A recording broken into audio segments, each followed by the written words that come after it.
Bismillahirrahmanirrahim.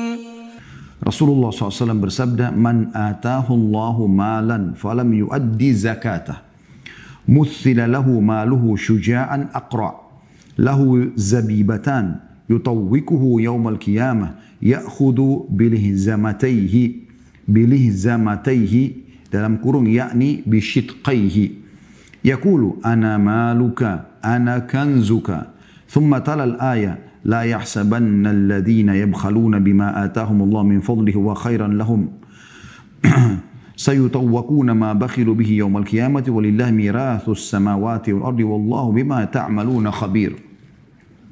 Surah Al-Imran ayat 180. Surah Al-Imran ayat 180.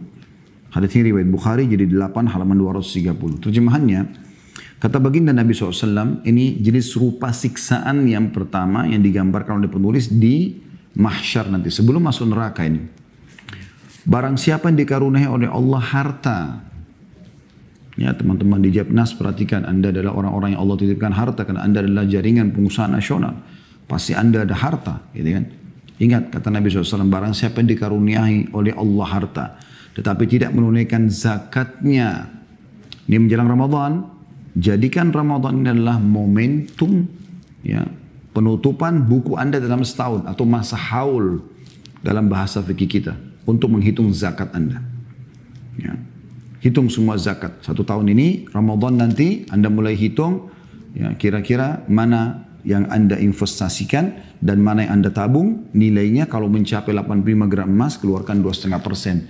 Zakat adalah pensucian harta. Sehingga kalau ada harta-harta yang syubhat selama 1 tahun tercampur dengan harta Anda, akan dibersihkan dengan zakat tersebut insya Allah. Namun barang siapa tidak menunaikan zakatnya, teman-teman sekalian, maka harta tersebut pada hari kiamat di mahsyar, sebelum neraka ini, akan diserupakan dalam wujud ular bertanduk berbisa dua yang akan dikalungkan di lehernya pada hari kiamat. Kemudian ia mengangangkan mulutnya seraya mengatakan. Jadi nanti harta itu berubah jadi ular besar yang melilit dari kakinya ke seluruh tubuhnya sampai dia nggak bisa bergerak, lalu kepalanya di atas kepala orang tersebut mengangangkan mulutnya. Dan ular itu bisa berbicara. Dia mengatakan, "Aku hartamu, aku adalah simpananmu."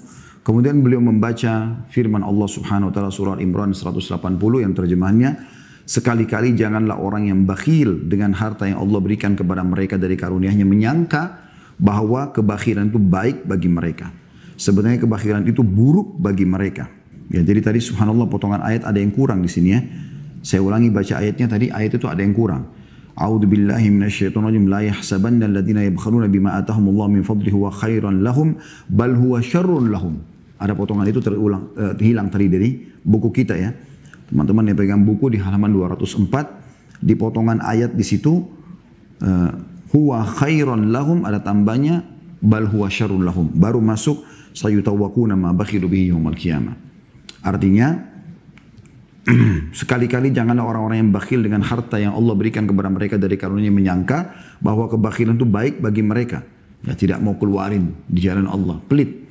Sebenarnya kebakhilan itu adalah buruk bagi mereka. Harta yang mereka bakhilkan itu akan dikalungkan kelak di lehernya di hari kiamat. Dan kepunyaan Allah lah segala warisan yang ada di langit dan di bumi. Dan Allah mengetahui apa yang kamu kerjakan. Hadits ini teman-teman memberikan gambaran kepada kita tentang hukuman yang sangat berat di mahsyar. Sebelum masuk ke neraka. Neraka lebih berat lagi. Akan disaksikan oleh seluruh makhluk pada saat itu yang ada di sekitar dia di mahsyar. Bagaimana hartanya menyiksanya. Jadi harta itu berubah jadi wujud ular yang melilit dari kakinya, tidak ada celah di badannya yang bisa terlepas. Sebagaimana kita tahu ular kalau mau memakan mangsanya kan melilitnya, meremukkan tulangnya. Begitu sampai ke kepalanya, kemudian dia membuka mulutnya sambil mengatakan, "Aku adalah hartamu, aku adalah simpananmu." Dan perlu diketahui di sini wujud ular itu bertanduk, ya, bertanduk dua dan berbisa. Dalam sebuah riwayat lain yang pernah saya juga baca, ular itu botak sisi bagian kepalanya itu karena kerasnya bisa yang ada pada dirinya gitu. Ya. Kemudian dia akan mengatakan, "Aku adalah hartamu, aku simpananmu." Dia bukan cuma seperti itu, ada riwayat yang menjelaskan dia akan mematok-matok kepala orang tersebut. Hancur Allah utuhkan lagi. Begitu terus. Sampai menjelang timbangan amalnya. Nah, ini semua bagi orang-orang yang tanda kutip nakal. Tidak mau mengeluarkan zakat hartanya. Bakhil. Ya. Dan kita perlu tahu pelajaran yang lain teman-teman sekalian. Selain hukuman seperti ini yang akan terjadi nanti. Hartanya berubah jadi ular. Juga Allah mengingatkan tentang masalah bakhil. Bakhil, pelit ini penyakit jiwa. Haram dalam Islam bakhil itu. Nggak boleh. Bahkan Imam Adz-Dzahabi rahimahullah masukkan bakhil dalam salah satu kategori dosa besar. Bahkan diulangi juga oleh, seingat saya, Syekh Muhammad Munajjid dalam buku beliau dosa-dosa besar, dan juga Syekh Muhammad At-Tamimi dalam buku dosa-dosa besar beliau. Jadi 3 orang ini penulis buku semuanya menekankan tentang masalah bakhil masuk dalam kategori dosa besar. Pernah ada seseorang yang datang, atau 2 orang kurang lebih datang kepada Nabi SAW. Lalu Nabi SAW tanyakan, siapa kepala suku kalian sekarang? Mereka sebutkan nama seseorang. Orang itu terkenal tampan, berwibawa, paras wajahnya, kulitnya bersih. Intinya tampil sebagai pemimpin, orang suka melihatnya. Lalu kata Nabi SAW, siapa pemimpin kalian? Mereka mengatakan si fulan. Kata Nabi SAW, bagaimana dia? Kata mereka, dia tampan, dia berwibawa, dia seorang figur pemimpin, tapi bakhil. Perhitungannya luar biasa. Maka Nabi SAW mengatakan penyakit apa yang lebih berat daripada bakhil? Penyakit jiwa. Dianggap penyakit jiwa teman-teman. Tidak pernah ketemu antara Islam dengan pelit. Tidak bisa. Beda hemat dengan bakhil. Beda. Hemat itu misalnya Anda tidak mubadzir. Ya. Definisinya begini. Misal Anda, atau gambarnya begini. Anda tadinya cuma berdua sama istri di rumah. Lalu Anda membeli 100 kilo anggur. Untuk apa? Nah di sini ada hemat. Hematnya gimana? Anda cuma beli sesuai dengan kebutuhan. Misalnya Anda beli 2 kilo, ya, 1 kilo, 3 kilo, gitu kan? Itu namanya hemat. Ini hemat tepat ini. Artinya tidak berlebihan. Tapi bukan hemat teman-teman yang orang tidak mau membantu orang lain, tidak mau memberikan fasilitas baik buat dirinya atau orang lain. Ini bakhil, tidak bisa. Bukan hemat, beda. Ya. Hemat sudah saya kasih gambaran tadi. Anda kalau beli banyak, tidak dipakai. Maka Anda beli sesuai dengan kebutuhan, itu namanya hemat. Tapi kalau Anda tidak mau keluarkan walaupun kebutuhan Anda, ya, misalnya pakaian itu aja terus yang dipakai, misalnya, atau kendaraan tidak mau diganti, atau dia tidak mau membantu keluarganya lagi susah, atau dia tidak mau bersedekah, tidak mau bangun masjid, tidak mau bantu rumah anak yatim, tidak mau semuanya. Bahkan saya pernah temukan ada orang kaya raya luar biasa di Jakarta, subhanallah. Paman saya sudah mengatakan, karena ini sahabat paman saya, rahimahullah, semua sudah meninggal, tapi alhamdulillah saya tidak sebutkan namanya, cuma jadi pelajaran saja. Paman saya mengatakan ini orang bakhil sekali. Saking bakhilnya, orang kaya raya luar biasa, ya, ratusan miliar mungkin hartanya. Tapi dia pakai tas-tas yang tua sekali. Ya, pakaiannya juga pakaiannya itu aja, ya. Kemudian juga tidak mau pakai kendaraan yang bagus, yang layak sesuai dengan kebutuhan. Sekali lagi, kalau sesuai dengan kebutuhan walaupun mahal boleh Anda pakai. Bermerek silakan. Tapi tidak berlebihan. Karena kita tidak boleh bakhil, tidak boleh juga mubazir, kan gitu. Kita berada di tengah-tengahnya. Ada orang terlalu bakhil, ada juga orang terlalu mubazir, nggak boleh. Kita di tengah-tengah. Mubazir seperti dia pakai beli 10 mobil, dia cuma butuh 2 mobil, cukup di rumahnya 1 mobil cukup. Dia beli 10, 20, alasannya koleksi. Untuk apa dikoleksi? Gitu kan? Lebih baik Anda koleksi masjid, itu lebih baik. Orang sholat 5 waktu berapa banyak pahala Anda panen daripada mobil, lama-lama juga turun harganya. Anda juga tidak pakai. Kalau ada orang subhanallah punya sampai 30 mobil, kalau dia pakai 1 mobil 1 hari, berarti hari ke-31 baru dia bisa kembali lagi ke mobil yang pertama. Ini mubazir, tidak boleh juga seperti itu. Lebih baik Anda punya 30 masjid. Ya. 200 juta aja harga mobil satu, Anda sudah bisa bangun masjid di pedalaman. Berapa banyak pahala Anda panen misalnya. Jadi orang harus cerdas dalam mengatur masalah-masalah seperti ini. Jadi bakhil ini tidak boleh. Ya. Ada orang, dia sampai subhanallah tadi yang saya kembali ke cerita orang itu. Dia sampai umroh, nebeng sama temannya, saking inginnya gratis. Kamu bayar hotel, subhanallah. Naik pesawat cari yang paling murah. Kadang-kadang kami di travel, kami di Uhud Tour. Ada orang datang, mobilnya luar biasa, mewahnya. Orang yang datang penampilannya mah. Tanya, mana penerbangan yang paling murah? Walaupun harus transit sampai 4-5 kali. Kenapa ini? Ini cuma bahasa kiasan saya. Transit mungkin cuma 2 kali, sekali kan gitu. Tapi ada orang subhanallah, yang penting murah. Sampai pernah ada satu jemaah kita itu, dia ngotot ingin ikut yang program bronze, yang bintang 3 gitu kan. Kita sudah ingatkan jemaah, selalu kita mengatakan. Bahkan saya sengaja memimpin saya hanya masuk di gold saja. Karena saya berharap semua jemaah ikut di gold aja. Di yang bagus, yang bintang 5. Toh sedekah buat dirinya sendiri dan juga dia akan dibalas oleh Allah, digantikan 10 kali lipat minimal dari apa yang dia keluarkan. Pesawatnya enak kalau perlu bisnis kelas dan itu kan kebutuhan. Kemudian hotel juga bintang 5, busnya juga bagus. Makanannya dia sehat kan gitu. Dekat dengan masjid. Hanya jemaah tadi apa? Gara-gara dia mau hemat, dia pada saat sudah tiba di sana dan itu di 10 terakhir Ramadan. Susah. Dia mau pindah ke hotel bintang 5 sudah nggak ada lagi tempatnya. Kalaupun ada harganya sudah nggak masuk akal. Sehari bisa sekian atau satu kamar bisa 30-50 ribu real. Mahal sekali. Bukan seharinya tapi beberapa hari maksud saya. Tapi itu bisa mahal.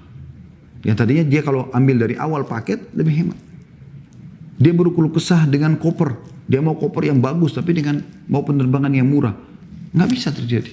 Sampai akhirnya saya temuin dia, saya mengatakan, akhi, antum sendiri yang dari awal mau ikut ini. Kenapa antum enggak dari awal infak buat diri antum? Nabi SAW mengatakan, Inna Allah yuhibbu an yara athara ni'mi al abdi. Allah suka melihat bekas nikmatnya pada hambanya. Kenapa pelit untuk diri sendiri?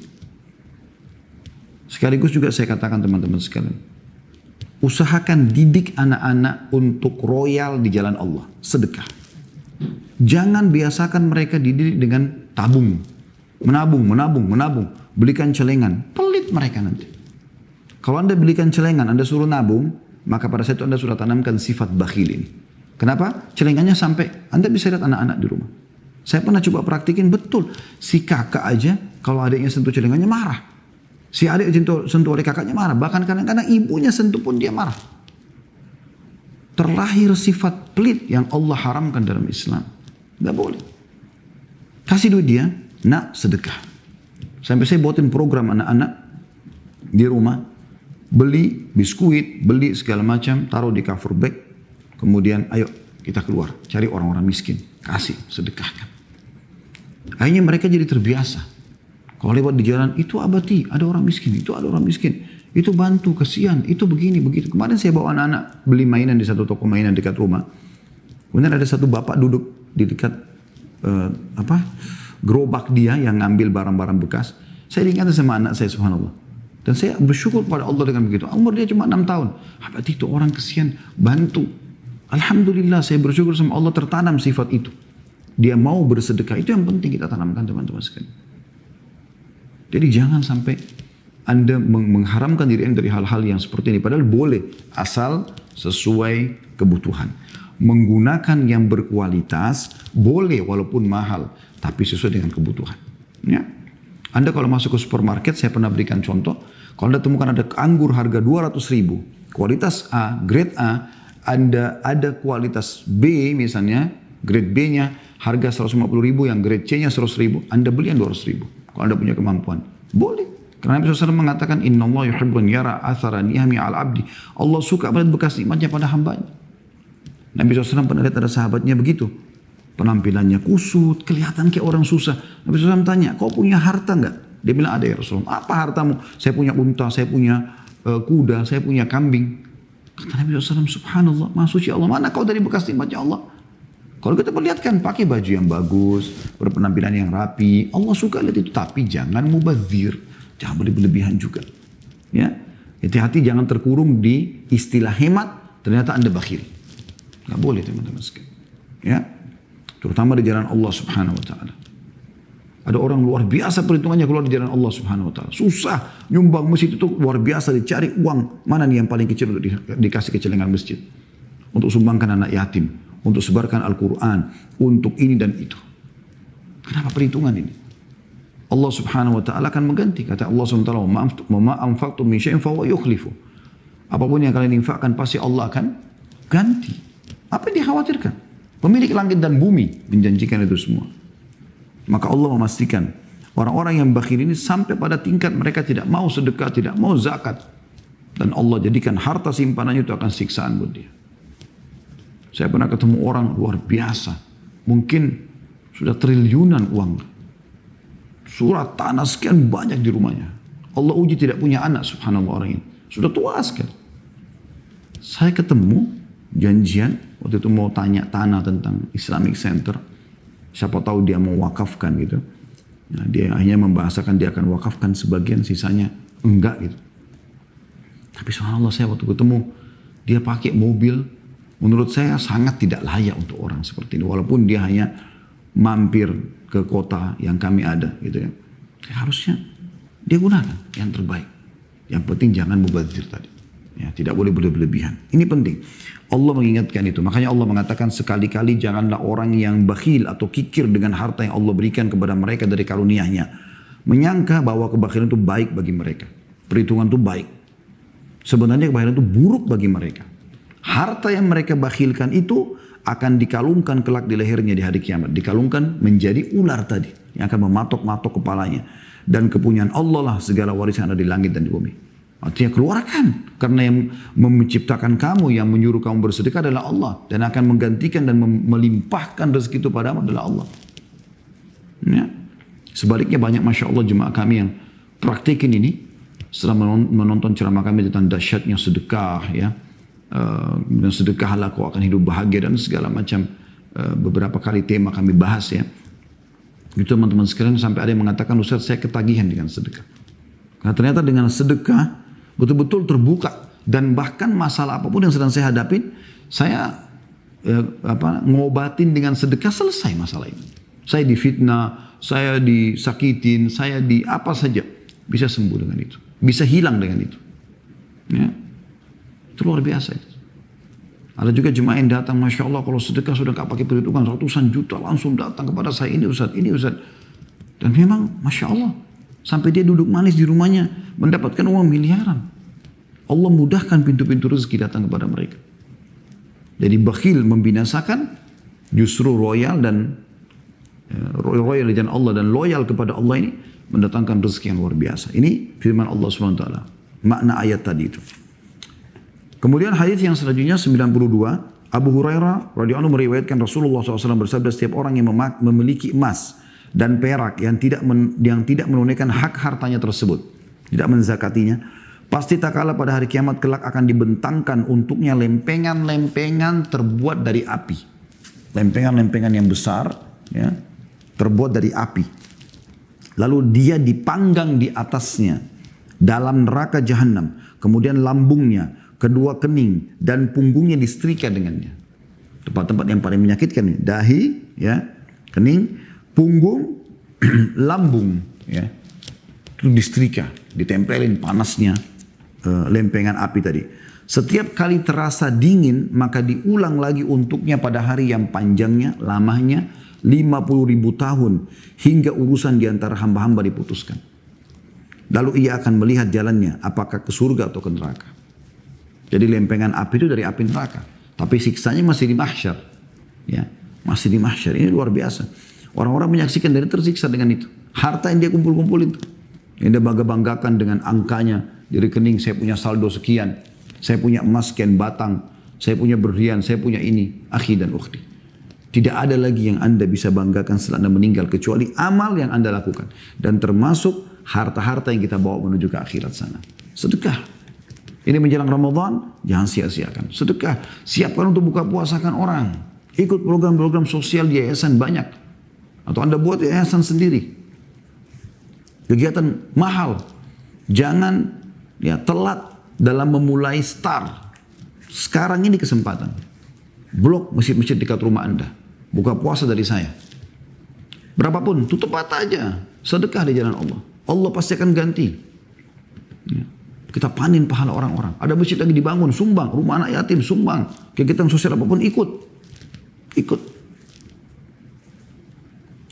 Ditanyakan, wahai Rasulullah, apakah juga pemilik unta?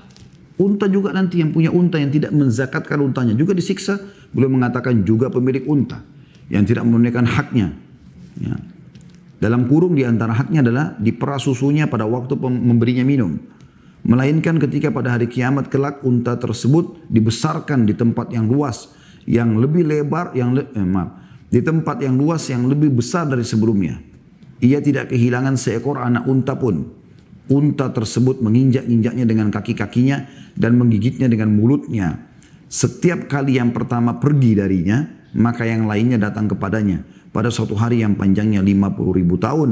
Hingga Allah selesai mengadili para hambanya. Lalu dia mengetahui jalannya, baik dia ke surga ataupun ke neraka. Unta ada zakatnya ya, ada hitungan zakat. Kalau Anda punya 5 ekor unta, dan dalam haul 1 tahun Anda wajib mengeluarkan zakat dari jenis hewan. Anda tidak zakatkan, unta-unta itu dan seluruh keturunannya, Allah akan datangkan hari kiamat, dibangkitkan. Anda ditidurkan, kemudian unta-unta itu didatangkan semua, Allahu alam sudah berapa ratus ekor, bahkan ribuan ekor dengan keturunannya semua, akan menginjak-injak dia, semuanya akan injak sambil digigit, pergi semuanya. Setiap yang terakhir selesai, berbalik lagi, ya. Yang terakhir menjadi yang awal, menginjak, menggigitnya sampai terulang begitu terus. Ya, yang terakhir selesai, yang terakhir mulai lagi jadi awal terus begitu sampai selesai dihisapnya orang. Begitu beratnya. Ditanyakan, wahai Rasulullah, juga pemilik sapi dan kambing? Anda bilang di Indonesia kan kami nggak ada unta, Ustaz. Baik, yang punya peternakan sapi, peternakan kambing, dengarkan. Beliau menjawab, juga pemilik sapi dan kambing, kata Nabi SAW. Yang tidak menunaikan haknya, melainkan pada hari kiamat kelak sapi dan kambing tersebut dibesarkan di tempat yang luas. Ia tidak kehilangan satu pun darinya. Tidak ada yang bertanduk bengkok, tidak pula tanduk, ya, atau tidak bertanduk ya. Jadi nggak ada yang tanduknya bengkok, nggak ada juga yang tidak bertanduk, artinya semua bertanduk. Atau retak tanduknya, semuanya utuh tajam. Sapi dan kambing tersebut menanduknya dengan tanduknya dan menginjak-injaknya dengan kakinya. Setiap kali yang pertama pergi, maka yang lainnya datang kepadanya pada hari yang panjangnya 50.000 tahun. Hingga Allah selesai mengadili para hambanya, lalu setiap hamba melihat jalannya baik ke surga ataupun ke neraka. Hadis riwayat Muslim di 17 halaman 67. Ya, di sini penulis mengangkat salah satu saja jenis siksaan di mahsyar. Itu masih ada siksaan-siksaan yang lain. Tapi ini contoh. Dan beliau menyinggung harta karena terlalu banyak orang yang disiksa karena hartanya. Ya, hati-hati teman-teman, karena ini harta, Allah tanamkan rasa suka kita pada harta tersebut. Maka ingat, jangan pernah cinta harta tersebut kecuali karena Allah. Artinya kita cari yang halal dan kita cintai dia untuk dikeluarkan di jalan Allah. Kita bawa menuju ke akhirat sana. Kemudian bab ke-30 tentang rupa-rupa azab neraka. Hadis nomor 93, Abu Hurairah radhiyallahu anhu meriwayatkan sabda Nabi SAW, "Man taradda min jabalin faqatala nafsahu fahuwa fi nari jahannama yataradda fihi khalidan mukhalladan fiha abada. Wa man tahassa summan faqatala nafsahu fasummuhu fi yadihi yatahassahu fi nari jahannam khalidan mukhalladan fiha abada. Wa man qatala nafsahu bihadidatin fahadidatuhu fi yadihi yaja'u biha fi batnihi fi nari jahannama khalidan mukhalladan fiha abada." Siapa yang menjatuhkan diri dari gunung untuk membunuh dirinya, maka ia di neraka jahanam menjatuhkan dirinya di dalamnya dalam keadaan kekal abadi di dalamnya selama-lamanya. Barang siapa yang meneguk atau menenggak ya, racun untuk membunuh dirinya, maka racunnya di tangannya untuk ditenggaknya di neraka jahanam dalam keadaan kekal abadi di dalamnya selama-lamanya. Barang siapa yang membunuh dirinya dengan sepotong besi, maka sepotong besi berada di tangannya untuk ditusukkan di perutnya di neraka jahanam dalam keadaan kekal abadi di dalamnya selama-lamanya. Hadis ini riwayat Bukhari jadi 10 halaman 247 dan Muslim jadi 2 halaman 118. Ini salah satu bentuk siksa yang ada di neraka, atau lebih tepatnya siksa yang levelnya tinggi, termasuk yang sangat menyakitkan. Siksa di neraka level-level, ya. Sebagaimana juga kita pernah pelajari di awal bab kita tentang neraka ini, semoga Allah selamatkan kita darinya. Itu tentang orang yang paling ringan azabnya. Masih ingat hadis tentang Abu Talib, paman Nabi SAW, di mana Nabi SAW mengatakan dia akan diberikan 2 sendal dari api neraka yang membuat otaknya mendidih. Dan itu. Nah, ada level-level di atasnya. Nah, ini termasuk level-level yang sangat berat. Perhatikan ancamannya. Bagi orang yang suka berpikir untuk bunuh diri. Ini karena terlalu banyak tontonan. Ya, tontonan orang-orang non-muslim. Mereka sudah tidak tahu kemana arahnya. Begitu sudah sampai, ada yang sampai pada tingkat puncak prestasi. Menjadi seorang aktor, menjadi seorang artis, menjadi seorang pejabat. Atau apalah. Sampai dia tidak tahu harus buat apa. Maka mabuk-mabukan sampai overdosis. Atau narkotika sampai overdosis. Atau sengaja ya membunuh dirinya. Maka Nabi SAW memastikan. Barang siapa yang menjatuhkan diri dari gunung untuk membunuh diri. Ada juga orang yang bunuh diri karena putus asa. Putus cinta. Ini kebodohan ini. Kenapa putus asa? Anda nggak bisa kerja di sini, kerja tempat lain. Anda nggak bisa nikah sama si fulan, nikah sama yang lainnya. Kenapa harus putus asa? Dan Imam Madzhabi masukkan putus asa dari rahmat Allah termasuk dosa besar. Gak boleh. Ya sudah, kita gagal sini, kita kerja yang lain. Kita gagal nikah sama si fulan, kita nikah sama yang lain. Kan begitu. Ada juga orang putus cinta. Kenapa putus cinta? Cinta bisa kita munculkan kepada orang lain. Kalau Anda tidak diterima, ya sudah. Selesai, biarkan dia nikah sama orang lain. Anda nikah sama yang lainnya. Cuma beda casing kok. Bagaimana tinggal Anda mengontrol mindset Anda saja. Kalau Anda kurung diri Anda di bingkai Anda buat sendiri. Saya kalau tidak minum kopi pagi hari kepala saya pusing. Sebenarnya yang bikin pusing itu dia sendiri. Yang menanamkan di mindsetnya, ya, di otak dia, di alam bawah sadarnya. Kalau memang ya saya harus minum kopi, kalau enggak saya pusing. Sama juga orang, kalau saya tidak menikah sama fulan, maka saya akan gila. Jadi gila benar. Padahal sebenarnya enggak ada masalah. Ya udah, biarin aja kalau nikah sama orang lain, lupain aja. Berdoa kepada Allah SWT agar dibuat lupa. Anda nikah sama orang lain. Sama aja. Anda bisa bangun rumah tangga dengan orang lain. Ya. Begitu orang mukmin kalau melalui kehidupan dunia ini. Dia hanya mencintai karena Allah, membenci juga karena Allah. Ada orang subhanallah bunuh diri hanya karena masalah-masalah seperti ini. Kenapa? Terlilit utang. Kenapa bunuh diri? Datang kepada orang pemilik piutang. Saya ngakui utang saya. Silakan buat tulisan. Saya tanda tanganin. Saya akan coba. Apa yang saya bisa lakukan supaya saya bisa lunasi utang. Jangan lari. Jangan matikan handphone. Anda pada saat mau minta uang ngerengek-ngerengek. Sekarang malah lari dari orang. Orang kan jadi sultan, jadi sangka buruk. Orang jadi doakan keburukan dan dia terzalimi. Doanya bisa mustajab. Ya. Akhirnya bunuh diri gara-gara terlilit utang. Apakah itu menyelesaikan masalah? Tidak, malah menambah masalah. Karena utang tidak dibayar akan ditagih pada hari kiamat. Bahkan orang mati syahid pun belum diterima ruhnya oleh Allah sampai utangnya selesai. Nabi SAW tidak mensolati orang terlilit utang. Sampai ada yang menjamin untuk membayar utangnya. Tambah lagi bunuh diri, dosa besar. Ini ancamannya luar biasa. Begitu juga dengan orang yang membunuh dirinya dengan racun. Kan racun umumnya tidak enak rasanya pasti, dan tidak enak baunya. Dia minumlah racun tersebut. Kenapa? Sama tadi kasusnya. Terlilit utang, putus cinta, putus asa, atau sudah sampai pada tingkat prestasi tertinggi, dia nggak tahu mau buat apa, bunuh diri. Kan itu ngawur itu. Nah, ini ada terjadi. Maka semua itu nanti pada hari kiamat nanti Allah SWT akan jadikan orang yang loncat dari gunung tadi bunuh diri atau dari building. Allah akan buat nanti ditaruh tempat tertinggi di neraka, lalu dia buang dirinya ke dalam api dan batu-batu neraka yang panas. Setelah selesai jatuh dengan sakitnya luar biasa, ya, berdarah sana sini. Allah utuhkan dia, dinaikkan lagi ke situ, dia buang lagi. Dia mau nggak mau, dia harus ikutin. Dia nggak bisa nolak itu. Itu juga dengan racun. Dia akan dipegangkan tangannya, racun tersebut diletakkan di tangannya, lalu dia tenggok terus. Ya.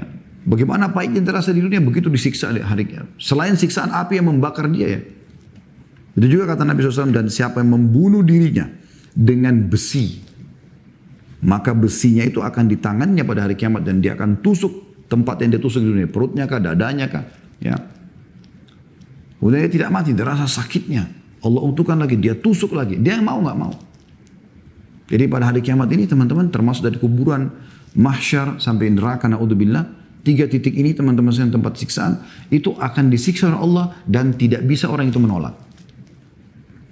Nggak bisa menolak. Dia mau nggak mau, terjadi. Dia cuma tahu rasa sakitnya. Wa na'udzubillah. Ya. Dan ini adalah hal yang luar biasa. Selain sudah panasnya api neraka, disiksa juga dengan benda yang dia gunakan untuk membunuh dirinya. Itu contoh rupa siksa neraka. Yang lain adalah, yang kedua dari bab 30 ini, hadis nomor 94, Ibnu Abbas radhiyallahu anhu meriwayatkan, aku mendengar Rasulullah SAW bersabda, kullu musawwirin finnar, yaj'alu lahu bikulli suratin sawwaraha nafsan, fatu'adzibuhu fi jahannam. Setiap perupa, pelukis, pemahat, buat ya, di dalam neraka. Pada tiap-tiap gambar yang digambarnya diberi nyawa untuk menyiksanya di neraka jahanam. Hadis riwayat Muslim jilid 14 halaman 93. Kalau Anda melukis pemandangan, gunung, awan, matahari, bintang-bintang, mobil, building, tidak ada masalah. Tapi manusia, hewan, jin, malaikat, nggak boleh Anda gambar. Ya, dilarang menggambar yang bernyawa seperti ini. Itu yang dilarang. Dan kalau Anda paksakan diri memahat buat patung dinosaurus, bebek lah, harimau lah, apalah segala macam, atau Anda melukisnya, ya, makhluk-makhluk hidup tadi itu, maka nanti pada hari kiamat kata Nabi SAW setiap perupa berada di neraka jahanam karena dia buat perupa itu. Lalu pada tiap-tiap gambar atau ya yang dia bentuk tadi diberi nyawa oleh Allah untuk menyiksanya di neraka. Jadi kalau dia buat patung dinosaurus itu akan jadi begitu untuk menyiksanya nanti di neraka. Wa na'udzubillah. Kenapa ini? Oh, rumah saya kan kalau tidak ada patungnya nggak ada sedihnya Ustaz. Siapa yang bilang? Itu kan persepsi Anda. Anda yang menanamkan persepsi negatif itu di benak Anda. Itu keliru. Tadi yang saya bilang, bingkai kehidupan Anda buat sendiri. Gak ada masalah kok kalau nggak ada patung bebek di kolam ikan kita. Atau pancuran air mancur di kolam renang yang ikan. Gak perlu. Bisa dibuat kotak. Bisa dibuat yang lain. Bisa dibuat bunga, bisa dibuat model-model lain. Hindari ini karena dilarang. Ya, ini bahaya sekali. Dalam riwayat lain dikatakan, tidak disebutkan di sini, tapi kata Nabi SAW, dalam riwayat yang sahih juga, nanti Allah suruh mereka memberikan nyawa semua yang pernah mereka rupa itu. Kemudian pada satu mereka tidak mampu, lalu Allah memberikan nyawa dan menyiksanya. Bayangkan kalau dia sudah buat patung 10 tahun, 20 tahun, 30 tahun. Tentu ini bagi orang yang tidak taubat ya. Kalau dia sempat taubat teman-teman sekalian ada, itu saya pernah bilang ya. Taubat itu tiket VIP ke surga. Taubat nasuha, ya. Kemudian dia bersihkan, dia minta kepada Allah agar dibersihkan dosa-dosa tersebut. Kalau ada haknya orang, dia kembalikan hak orang itu. Perusakan citra, dia perbaiki citra orang yang sudah dia rusak. Ya, ada benda dia kembalikan, minta keridhoannya. Ya, kalau ada patung-patung begini, dia usahakan untuk hancurkan. Kalau dia bisa beli kembali, kalau enggak, dia sampaikan pada orang dia beli. Ini dulu saya pernah buat, saya melepas diri ya. Saya tidak mau lagi ikut-ikutan, saya tidak mau ikut-ikutan. Ini bahaya sekali.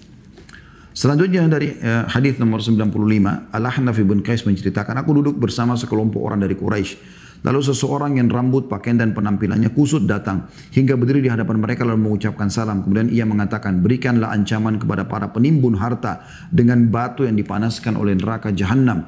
Kemudian diletakkan di atas puting dadanya.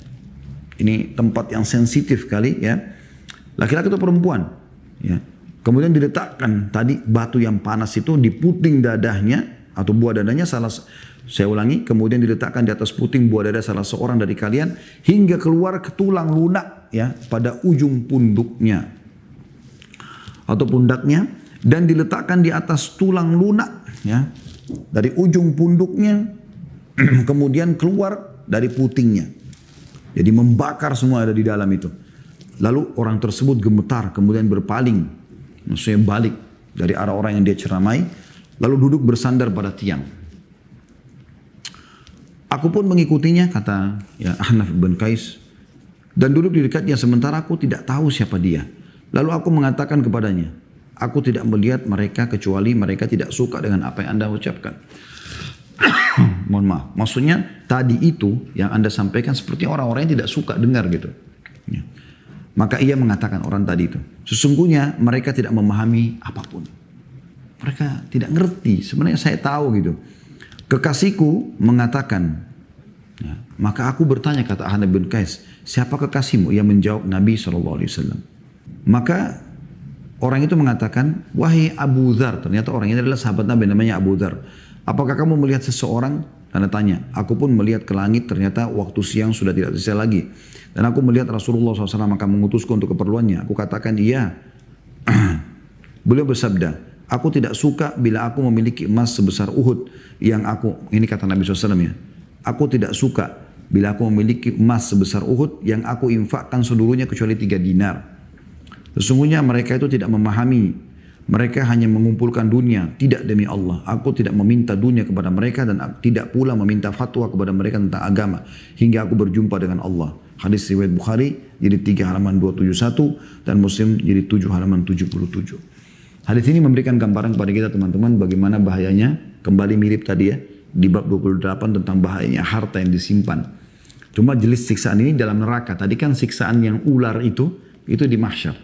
Di neraka didatangkan batu yang panas, ditaruh di putingnya lalu tembus ke belakang. lalu kemudian diutuhkan lagi, lalu ditaruh di belakangnya tembus sampai ke putingnya lagi. Begitu terus kiri kanan ini, ya. Sakitnya luar biasa gitu. Ini tambahan siksaan selain daripada pembakaran api neraka, selain makanan dan minuman yang pernah kita jelaskan di babnya khusus dari nanah dan darah, ya. Naudzubillah dari kotoran ahli neraka dan sekian banyak siksaan, ya. Maka hati-hati teman-teman sekalian. Nah, kita akan selesaikan ya insya Allah karena memang tinggal 2 lembar saja. Bab 31, perhitungan amal kaum mukminin. Bagaimana amal-amal kaum mukminin dihitung pada hari kiamat nanti. Hadis nomor 96, Abdullah bin Amr radhiyallahu anhu menuturkan Rasulullah SAW bersabda, sesungguhnya Allah mendekati seorang mukmin lalu meletakkan tangannya, ini besar kata ganti Allah, padanya dan menutupinya seraya bertanya, apakah kamu tahu dosa demikian? Apakah kamu tahu dosa demikian? Tanda tanya dua-duanya. Ia menjawab, iya, wahai Rabbku. Hingga membuatnya mengakui dosa-dosanya dan merasa bahwa dirinya telah celaka. Kata Allah, aku telah menutupi dosa-dosamu di dunia dan aku menghapuskannya pada hari ini. Lalu ia diberi buku catatan kebaikan-kebaikannya. Adapun orang-orang kafir dan munafik, maka mereka dipanggil di hadapan para makhluk dalam kurung sebagai saksi. Lalu dikatakan, haula'il ladzina kadzabu ala rabbihim ala la'natullahi 'alal zalimin.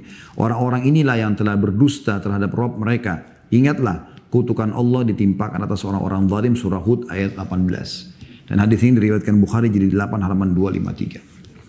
Saya ingin menjelaskan teman-teman sekalian hadis yang dimaksud atau yang dimaksud dalam hadis ini di bab 31 perhitungan amal kaum mukmin, artinya orang mukmin nanti ada yang masuk surga tanpa hisab. Semua kita termasuk insya Allah ini.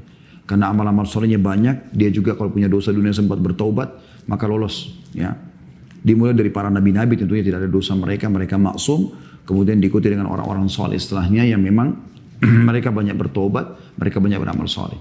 Ada juga orang mukmin yang akan ditimbang amalnya, karena masih ada berimbang antara dosanya sama amal soleh, tapi amal solehnya lebih banyak. Ya. Lolos juga. Ada juga orang yang teman-teman sekalian berimbang antara dosa sama amal solehnya atau mungkin dosanya lebih banyak. Tapi dia selamat dengan syafaat. Kita pernah jelaskan itu ya. Pertolongan orang-orang beriman yang lain atau Allah memaafkan dia. Nah, khusus para pelaku dosa besar selama belum keluar dari agama Islam. Bukan murtad ya. Maka mereka dikatakan dalam pemahaman sunnah tahta masyiatillah.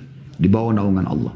Kata Nabi SAW, insya adzaba wa insya ghafaralah. Kalau Allah ingin Allah maafkan, kalau Allah ingin Allah akan kalau Allah ingin Allah maafkan, kalau Allah ingin Allah siksa. Jadi kita tidak bisa memvonis pelaku dosa besar langsung masuk neraka, tidak. Ya. Tapi dia di bawah masyiatillah atau naungan atau keinginan Allah Subhanahu wa taala. Kalau Allah maafkan, kalau Allah siksa, Allah siksa. Seperti itulah itu dimaksud di sini. Nah, di sini salah satu hadis yang luar biasa yang kita baru bahas tadi, bagaimana orang beriman itu selama dia tidak membantah, teman-teman sekalian. Itu penting. Ya. Siapa yang membantah pada hari kiamat, maka dia akan celaka. Di sini dikatakan kalau Allah akan datang kepada hambanya lalu menanyakan, ini dosa pernah kau buat, kau akui enggak? Iya. Ini pernah kau lakukan? Iya. Semua dia akui. Karena pengakuan dia itu dalam hadis ini dikatakan Allah mengatakan, hari ini aku maafkan semua dosa-dosamu itu. Beda dengan orang yang membantah. Makanya dalam hadis lain dijelaskan ada orang yang membantah, ya kan? Disampaikan kau buat begini, tidak. Sampai kata Nabi SAW, Allah datangkan saksi-saksi dari malaikat, tidak dipercaya. Semua tidak percaya dia. Kata Allah, siapa yang kau percaya? Dia bilang, diri saya sendiri ya Allah. Maka Allah kunci mulutnya, lalu Allah buat matanya menceritakan semua sejarahnya. Apa yang pernah dia lihat. Telinganya akan bicara semua yang pernah didengar. Tangannya berbicara semua yang pernah dijama. Kakinya berbicara semua yang dilangkai. Kemaluannya bicara. Setelah itu Allah buka mulutnya. Lalu dia mengatakan, Allah katakan dalam Al-Quran, lima syahidtum alaina. Kenapa kalian menjadi saksi buat diri sendiri? Kata mulutnya. Maka anggota tubuhnya bicara semua. Antakan Allah alladhi antaka kulla syai'. Allah lah yang telah membuat kami bicara. Allah lah yang telah membuat kami bicara. Yang telah membuat segala hal itu bisa berbicara. Ya. Jadi hadits ini teman-teman adalah perhitungan amal orang mukmin yang tidak membantah. Allah Subhanahu wa taala lebih cenderung untuk memaafkan dia. Tentu teman-teman ini adalah karunia Allah Subhanahu wa taala, tapi kita berharap kita termasuk orang-orang yang awal-awal masuk surga tanpa hisab. Kalau kita bisa berprestasi, kenapa tidak? Ya. Kemudian juga di hadis ini disebutkan tentang masalah orang-orang kafir, orang munafik yang akan didatangkan hari kiamat dan dipastikan di hadapan orang-orang Allah melaknat mereka. Allah memastikan mereka akan dihukum oleh Allah Subhanahu wa taala. Yang terakhir teman-teman sekalian adalah bab ke-32, perkara yang paling banyak masukkan manusia ke dalam neraka. Tentu banyak dosa yang membuat masuk neraka. Tapi ada dua hal yang paling banyak membawa orang masuk dalam neraka. Dengarkan teman-teman sebagai penutupan bahasan buku ini. Dan insya Allah berarti hari Senin depan kita sudah masuk kembali ke buku kumpulan doa. Ya. Yaitu hadis nomor 97. Abu Hurairah radhiyallahu anhu menuturkan, Su'ilan Nabi sallallahu alaihi wasallam an aktsari ma yudkhilun nasal jannah. Qala taqwallahi wa husnul khuluq. Wa su'ila an aktsari ma yudkhilun nasal nar. Faqala al-famu wal farju. Nabi SAW ditanya tentang perkara terbanyak yang menyebabkan manusia masuk surga. Maka beliau SAW menjawab, takwa kepada Allah dan akhlak yang baik. Patuh kepada Allah, Allah perintahkan wajib sunnah dilaksanakan, yang Allah larang haram dan makruh tinggalkan. Dan akhlak yang baik, santun, ramah, dermawan, jujur dan seterusnya. Dan ini saksi bahasan kita selanjutnya. Beliau juga ditanya tentang perkara terbanyak menyebabkan masuk manusia ke dalam neraka. Jawabannya dua. Mulut dan kemaluan. Hadis ini riwayat Tirmidzi dan dinilai hasan sahih oleh beliau. Ya. Dan ini teman-teman sekalian luar biasa. Kata penulis, perhatikan di halaman terakhirnya, halaman 214, siapa yang ingin selamat dari neraka maka ia harus memelihara lisannya dan kemaluannya dari apa yang diharamkan oleh Allah. Ya.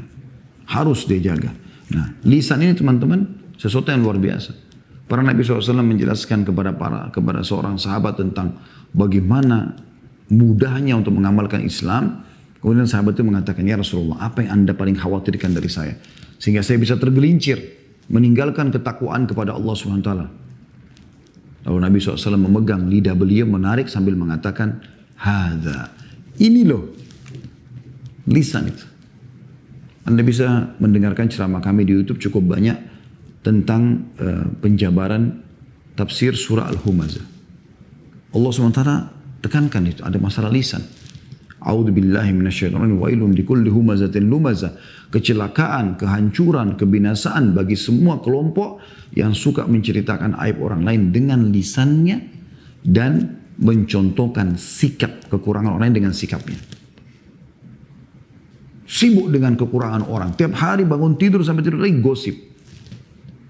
Akhi dan ukhti, perhatikan Nabi SAW kalau keluar dari rumah beliau pagi hari, begitu buka pintu ketemu sahabatnya, pertama kalimat Nabi SAW adalah, jangan ada yang menceritakan aib sahabatku padaku, karena aku ingin bertemu dengan mereka dalam kondisi lapang dada. Kalau kita bagaimana? Buka pintu, buka WA, buka telepon pertama, udah tahu belum?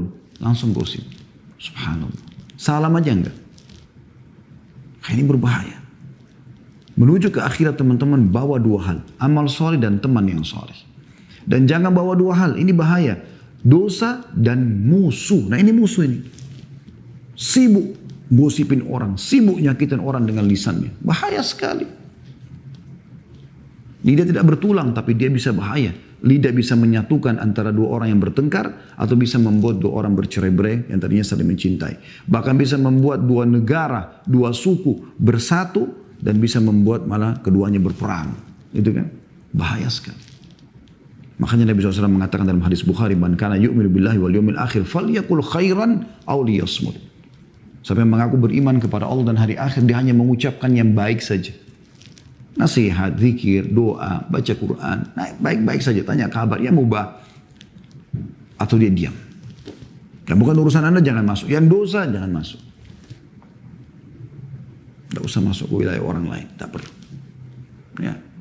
Ini penting sekali. Selamatkan diri Anda.